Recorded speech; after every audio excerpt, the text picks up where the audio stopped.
My brother's fiancée, Vera, showed me her phone and whispered, "Your family has been lying to you for 20 years." I was stunned. I didn't want to believe her, but I looked at the evidence anyway, and it shattered everything I thought I knew about my life.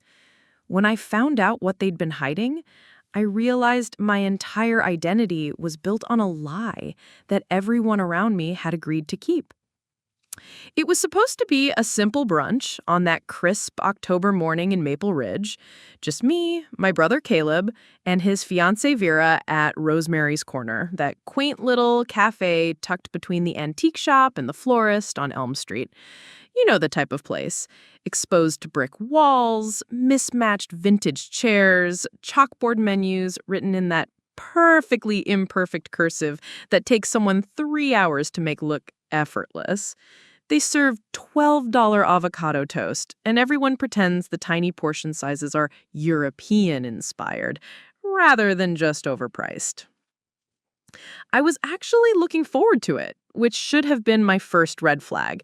Nothing good ever comes from family gatherings I'm excited about. But I'd been trying, really trying, to be the supportive future sister-in-law. Vera had been in our lives for 8 months now, and I genuinely liked her. She was different from the parade of girlfriends Caleb had brought home over the years. Quieter, more thoughtful, with this way of listening that made you feel like what you were saying actually mattered. The morning started normal enough. I'd driven the 20-minute route from my apartment in Oakfield, windows down, October air carrying that perfect mix of dying leaves and someone's fireplace smoke. My little Honda hummed along Birchwood Avenue, past the elementary school where the crossing guard still waves at everyone like we're all her personal friends, past the gas station where Mr. Patterson has been working the same shift for 15 years and can tell you the weather just by the way people pump their gas. I'd even stopped at Sunrise Bakery to pick up those cinnamon rolls Vera mentioned loving. The baker, Mrs. Holloway, wrapped them in her signature lavender tissue paper and told me to give her regards to that lovely girl your brother brought to the summer festival. In a town like Maple Ridge, population 8,400, everyone knows everyone's business, but somehow it feels warm instead of suffocating. Or at least it did that morning. Rosemary's Corner was already humming with the Saturday brunch crowd when I arrived. The usual suspects were there, the Fletcher family with their twin toddlers who had already somehow gotten syrup in their hair, old Mr. Henley reading his newspaper with a magnifying glass while his coffee got cold, and Janet Morrison from the library holding court at her regular corner table, dispensing book recommendations to anyone within earshot. I spotted Caleb and Vera at a table near the window, the morning light catching the auburn highlights in Vera's hair. Caleb waved me over with that easy grin that got him out of trouble since we were kids. He was wearing his favorite flannel, the blue one our Aunt Miriam got him for Christmas 3 years ago that he swears makes him look ruggedly intellectual. Vera sat across from him, stirring her coffee with the kind of focus that suggested her mind was elsewhere. "Rachel!" Caleb stood to hug me, using that slightly too loud voice he gets when he's trying to project normalcy. "You made it! And you brought sustenance!" He gestured to the bakery box in my hands. "Mrs. Holloway's finest," I said, settling into the third chair at their table. "She says hello, by the way." Vera looked up and smiled, but it didn't quite reach her eyes. "That's so sweet of you. You really didn't have to." "Of course I did. Future sister-in-law privileges include bringing baked goods to family brunches." I was trying to keep things light, but something felt off. Vera kept glancing at her phone, which sat face down on the table like it might bite her if she wasn't careful. We ordered the usual suspects. I went for the blueberry pancakes. Caleb got his standard mountain man omelet that could feed a small village. And Vera ordered fruit salad with yogurt, then spent 5 minutes apologizing to the waitress for asking if they had any without strawberries because she was sort of allergic, but not really, just makes my throat feel funny. The conversation started where it always did with Caleb. Work stories from his job at the Millfield Insurance Agency, told with the dramatic flair of someone who'd rather be performing Shakespeare than processing auto claims. He had us laughing about Mrs. Patterson, no relation to gas station Patterson, as he was careful to clarify, who'd tried to file a claim because a squirrel had allegedly vandalized her bird feeder. He brought photos, Caleb said, gesturing with his fork loaded with eggs. 23 photos of squirrel damage. She'd numbered them with labels.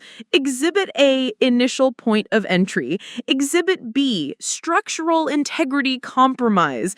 I felt like I was in a nature documentary about tiny crime scenes. I was mid-laugh when I noticed Vera checking her phone again, the third time in 10 minutes. Her thumb hovered over the screen like she was afraid to actually touch it. "Everything okay?" I asked. She looked up quickly, that too bright smile flashing again. "Oh yes, fine, just work stuff? You know how it is." I didn't actually. Vera worked as a freelance graphic designer, mostly from the little studio apartment she rented above Cardwell's Books on Main Street. She'd mentioned before that one of the perks of her job was not being tied to a phone on weekends.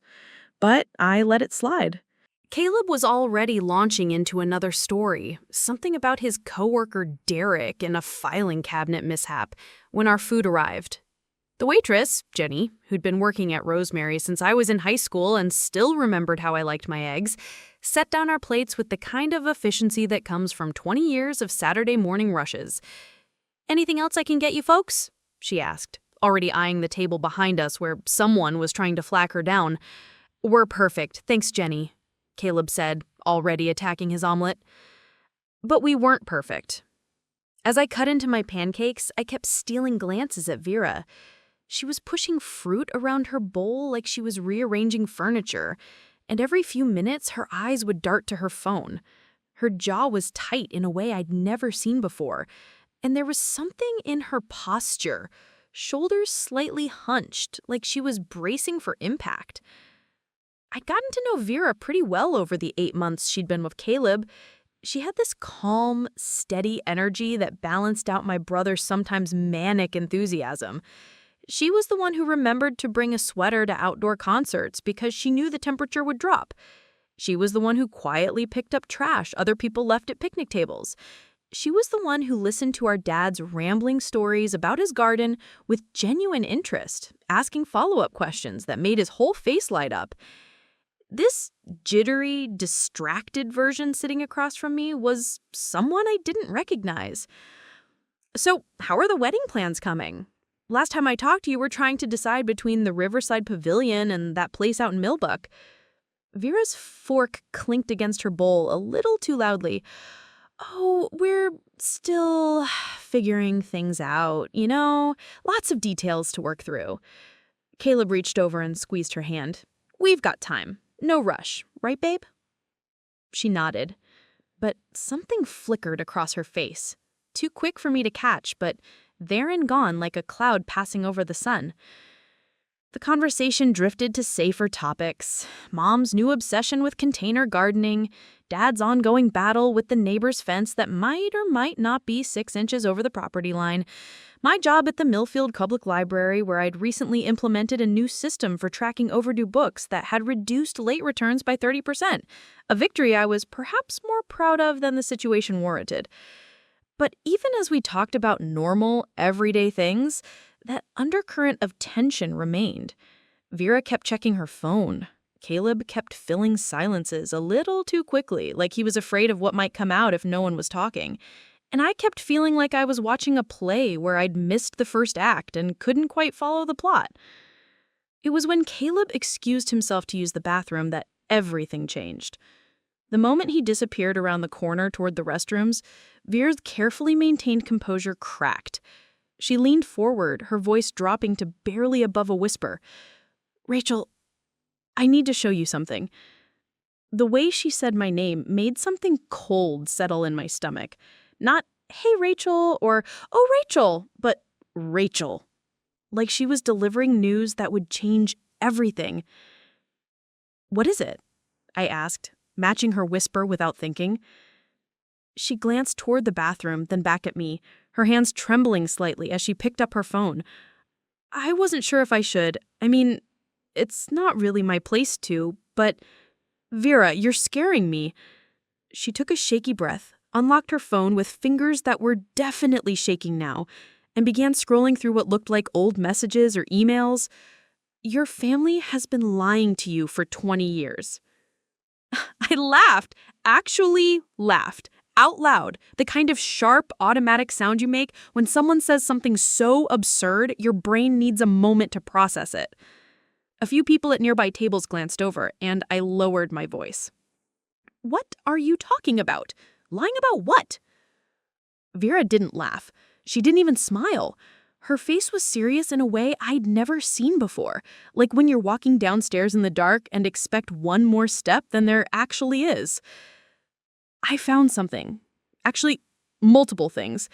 I've been trying to figure out how to tell you, or if I should tell you, or if it's even my business to tell you, but tell me what? She stopped scrolling and looked up at me, her brown eyes wide with something that looked like fear mixed with determination. It's about you, about who you really are. The words hit me like cold water. Vera, I have no idea what you're talking about. I know you don't. She turned her phone toward me, angling it so only I could see the screen. That's the problem. What I saw made my world tilt sideways. It was a conversation, text messages between phone numbers I didn't recognize, dated about 3 years ago. But the names mentioned in those messages were very familiar. Mom, Dad, Caleb, Aunt Miriam, Uncle Frank, and me.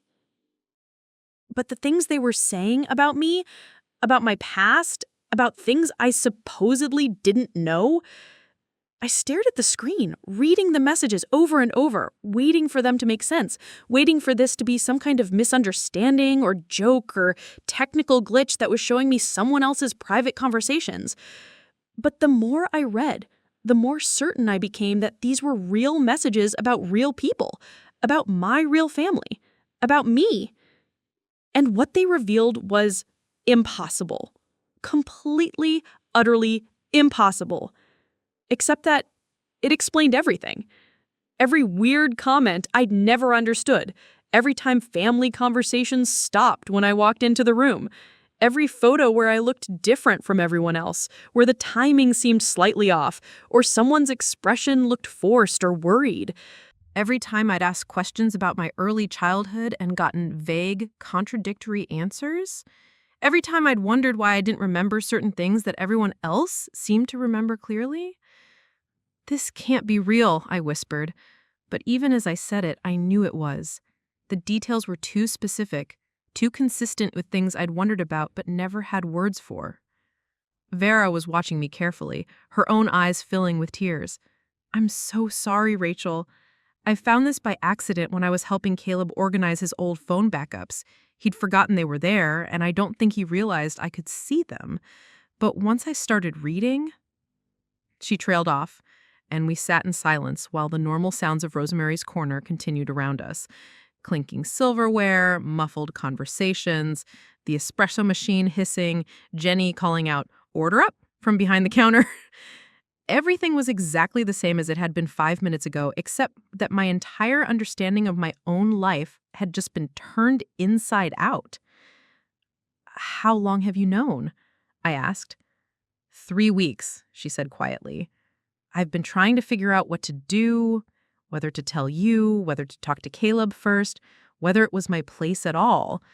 But seeing you today, listening to you talk about family stuff like everything is normal, I couldn't keep it to myself anymore. I looked up toward the bathroom where Caleb would be emerging any moment, probably checking his hair in the mirror and practicing some new story to tell us. My brother, who apparently knew things about my life that I didn't know about my own life. Does he know that you know? I don't think so. Like I said, I don't think he remembered those messages were backed up. They're from before we met. I scrolled through more of the conversation on her phone, my hands surprisingly steady, considering that my entire world was disintegrating. The messages painted a picture that was both shocking and, in a horrible way, perfectly logical, like finding out the answer to a riddle you didn't even realize you'd been trying to solve. "What are you going to do?" Vera asked. Before I could answer, I heard Caleb's voice calling out, "Ladies, did you order dessert without me?" He was weaving his way back through the tables, that familiar grin on his face, completely oblivious to the fact that his fiancée had just blown up his sister's entire existence. Vera quickly turned her phone face down and tried to arrange her features into something resembling normalcy. I did the same, though I'm not sure how successful I was. Everything felt surreal, like I was watching someone else's life from the outside. "Just admiring Rachel's dedication to those pancakes," Vera said, her voice only slightly strained.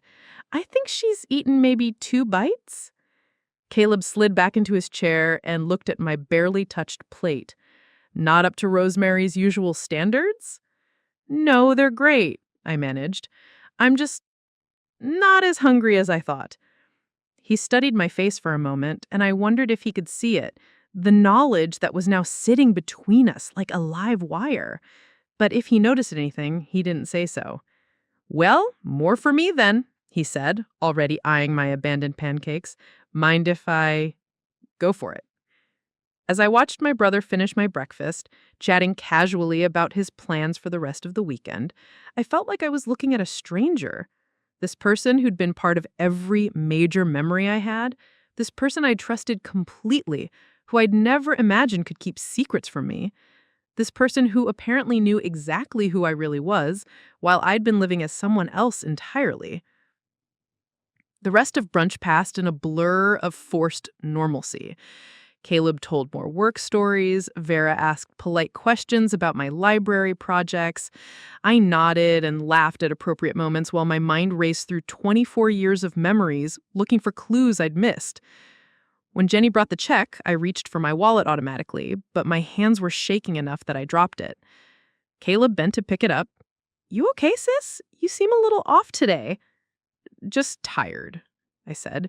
"Late night last night." It wasn't true, but it was easier than trying to explain that I just learned my entire life was built on lies that everyone in my family had apparently agreed to keep from me. We said our goodbyes in the parking lot.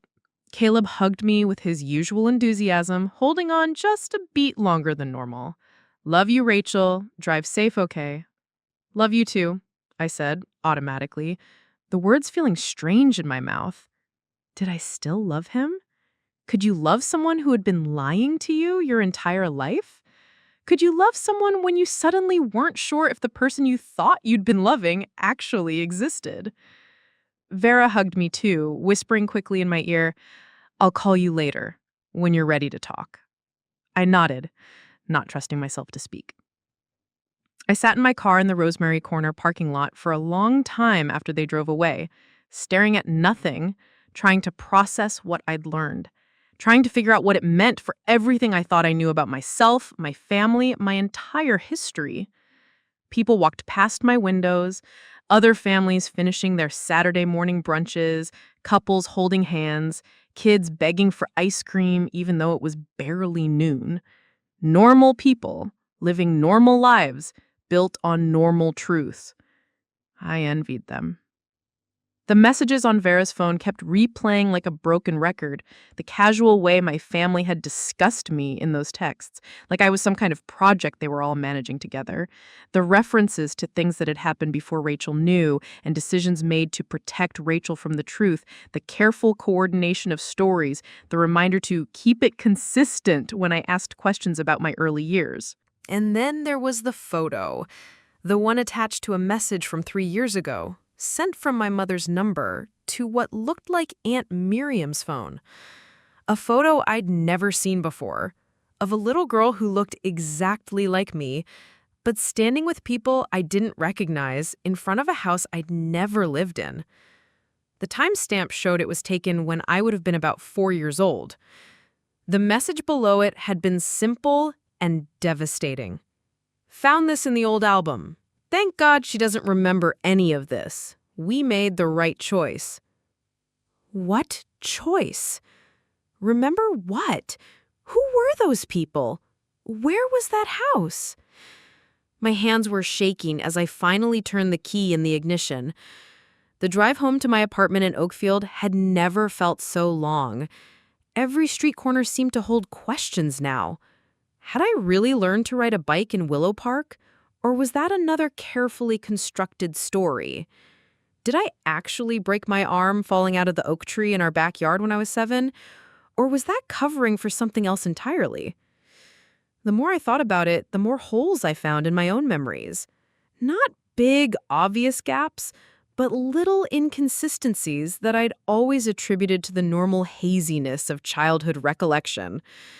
The way certain photos from my early years always seemed to be lost or stored somewhere else. The way conversations about my toddler years always got redirected to stories about Caleb instead. The way I sometimes felt like an outsider listening to family stories, like everyone else was reading from a script I'd never seen. My apartment felt different when I walked in. The framed family photos on my bookshelf seemed to mock me now. There was the Christmas picture from when I was 6. Everyone smiling at the camera and matching red sweaters. Had that joy been real? Or were they all just relieved that I was still buying the story they'd created for me? There was my high school graduation photo with Mom and Dad beaming proudly on either side of me. Our little scholar, Dad had called me that day. But whose little scholar was I, really? I found myself studying my reflection in the bathroom mirror, looking for clues I'd missed. I had always been told I got my green eyes from Dad's side of the family, but now I couldn't remember ever seeing another family member with eyes quite this shade. My hair was darker than anyone else's, my face shaped differently. Growing up, people had always commented on how I looked unique compared to my parents and Caleb. I'd taken it as a compliment, evidence of some interesting genetic combination. Now I wondered if it was evidence of something else entirely. The afternoon dragged by with the weight of someone waiting for the other shoe to drop. I tried to distract myself with normal Saturday activities, laundry, grocery shopping, that book I'd been meaning to finish. But everything felt surreal, like I was performing the motions of my life while my actual existence hung in question. Around 4 o'clock, my phone rang. Mom's name lit up the screen, accompanied by the photo of her I'd taken last Mother's Day, her laughing in her garden, dirt on her hands, completely in her element among her tomato plants. I stared at the ringing phone, paralyzed. What would I say to her? How could I have a normal conversation knowing what I now knew? But what if this was all some horrible misunderstanding? What if Vera had misinterpreted those messages, or they were about someone else entirely? I let it go to voicemail. Then I immediately called her back, chickening out after 2 rings. Then I sat on my couch staring at my phone like it might give me answers. When it rang again 20 minutes later, I almost didn't look at the caller ID. But this time, it was Vera. "Rachel?" Her voice was soft, careful. "How are you holding up?" "I don't know," I said honestly. I keep thinking maybe I misunderstood something. Maybe those messages meant something different than what I thought. "I know this is hard," Vera said. "I've been going over it in my mind for weeks, trying to find another explanation.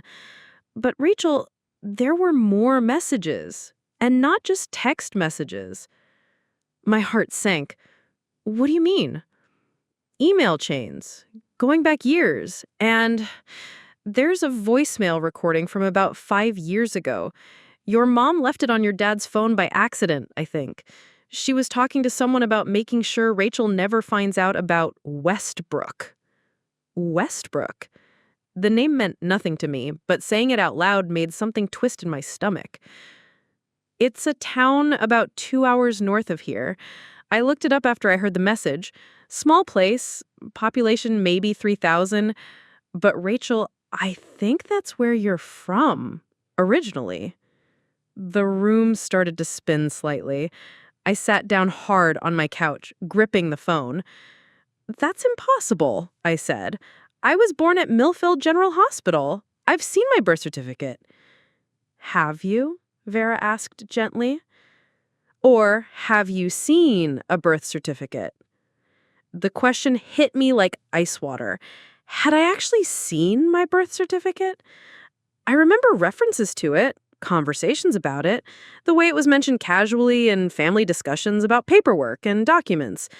But had I ever actually held it in my hands and looked at it? I couldn't remember a single instance. Vera, this is insane. You're talking about, I don't even know what you're talking about. Identity theft? Adoption? What exactly are you suggesting happened here? I don't know, she admitted. That's what's been driving me crazy these past 3 weeks. The messages and emails don't spell it out completely. It's all in code, kind of. References to the transition and helping Rachel adjust and making sure the story stays consistent. But whatever happened, it was big enough that your entire family has been coordinating to keep it from you for 20 years. I thought about all the family gatherings over the years, all the casual conversations and shared memories that I now realized might have been carefully orchestrated performances. Had they practiced their stories? Did they have meetings to make sure everyone was telling me the same version of events? There's something else, Vera continued, her voice even softer now.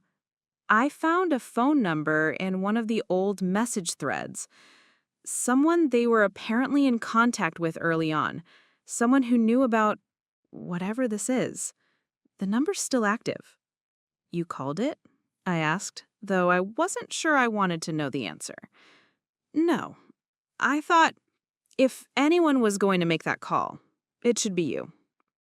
We sat in silence for a moment, the weight of possibility hanging between us. On one side was my entire life as I'd known it. Comfortable, familiar, built on what I'd always assumed was solid ground. On the other side was a void filled with questions I wasn't sure I was ready to have answered. What does Caleb know? I asked finally. Based on the messages, everything. He was part of the conversations from the beginning. Actually, she hesitated.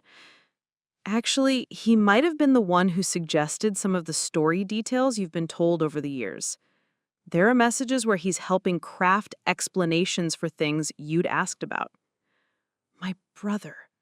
My protector, my childhood companion, the person who taught me to tie my shoes and helped me with algebra homework and held my hand at our grandmother's funeral. He'd been lying to me since we were children. I have to confront them. I can't live with this. I can't pretend everything is normal when I know they've been lying to me for 20 years. Are you sure you're ready for that? Vera asked. Because once you open this door, you can't close it again. Whatever the truth is, it's going to change everything. I looked around my apartment again, at all the photos and memories and artifacts of a life that might not actually be mine. At the diploma on my wall from Millfield High School, did I actually earn that, or was that part of the fabrication too? At the childhood books on my shelf that I remembered loving, were those real memories or implanted ones? Everything's already changed, I said. I just didn't know it until this morning. Okay, Vera said. Then I'll help you, whatever you need. Why? I asked. Why are you willing to get involved in this? You barely know me, and this could destroy your relationship with Caleb. She was quiet for a long moment. Because, she said finally, if someone had stolen 20 years of my life and everyone I trusted was helping them keep it from me, I'd want someone to help me get it back, even if it meant losing everything else. After we hung up, I sat in my living room as the afternoon light faded, thinking about identity and truth and the difference between the story you're told about your life and the life you actually lived. I thought about all the people who looked me in the eye over the years and helped maintain whatever lie had been constructed around my existence. And I thought about that little girl in the photo, standing with strangers in front of an unfamiliar house, living a life I couldn't remember, but that was apparently more real than anything I thought I knew about myself. Somewhere out there in a town called Westbrook, or maybe somewhere else entirely, was the truth about who I really was. People who might remember me, places where I might have lived, a story that belonged to me instead of one that had been carefully crafted for me. The question was whether I was brave enough to go looking for it. As darkness settled over Maple Ridge, I made my decision. Tomorrow, I would start asking questions that I should have asked years ago. I would stop accepting vague answers and convenient explanations. I would stop being grateful for the careful, controlled version of my life that had been presented to me. I would find out who Rachel really was, even if it meant discovering that the Rachel I'd been living as was nothing more than an elaborate fiction. Because Vera was right about one thing. Once you know that your entire life might be a lie, you can't unknow it. You can't go back to being grateful for the comfortable prison that everyone else has been maintaining around you. You can only go forward into the truth, whatever that truth might cost you. And I had the feeling it was going to cost me everything. The next morning, Sunday, I woke up in what felt like someone else's life. Everything in my apartment looked the same. The pale yellow walls I'd painted myself, the coffee maker that took 3 tries to work properly. But knowing what I now knew made it all feel like props in a play I hadn't auditioned for. I'd always been the steady one in the Thornfield family. While Caleb bounced between jobs and hobbies like a pinball, I'd built a quiet, predictable existence. 7 years at the Millfield Public Library, the same Tuesday night book club, the same Saturday morning yoga class at Harmony Studios on Pine Street. I liked routine. I liked knowing what to expect. My life had a comfortable rhythm that I'd spent years perfecting. Sunday mornings meant pancakes and coffee while reading the Millfield Gazette cover to cover, including the classified ads that nobody under 70 actually read anymore. I'd call my parents around noon to check in about their week. Mom would update me on her latest gardening triumph or disaster. Dad would complain about the neighbor's dog that kept getting into his rose bushes.